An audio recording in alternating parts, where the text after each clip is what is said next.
Now for ABS codes, all you got to do on the 5210, if your ABS light's on, and fortunately this vehicle doesn't have an ABS light on, so it won't show a code, but to get to ABS, once the tool has communicated with the vehicle, just press the system status button right there.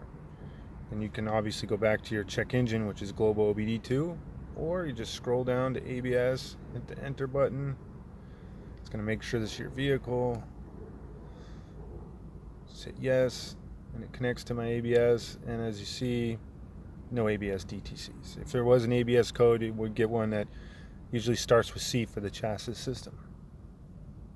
And from there, if you needed to erase it, you just do the same thing with check engine. Just press the erase button. You'll get a message to double check if you're sure. Hit yes.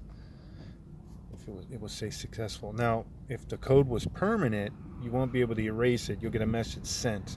Permanent codes you need to fix first, and then complete a drive cycle for the system to make sure it was addressed, and it will clear it out on its own.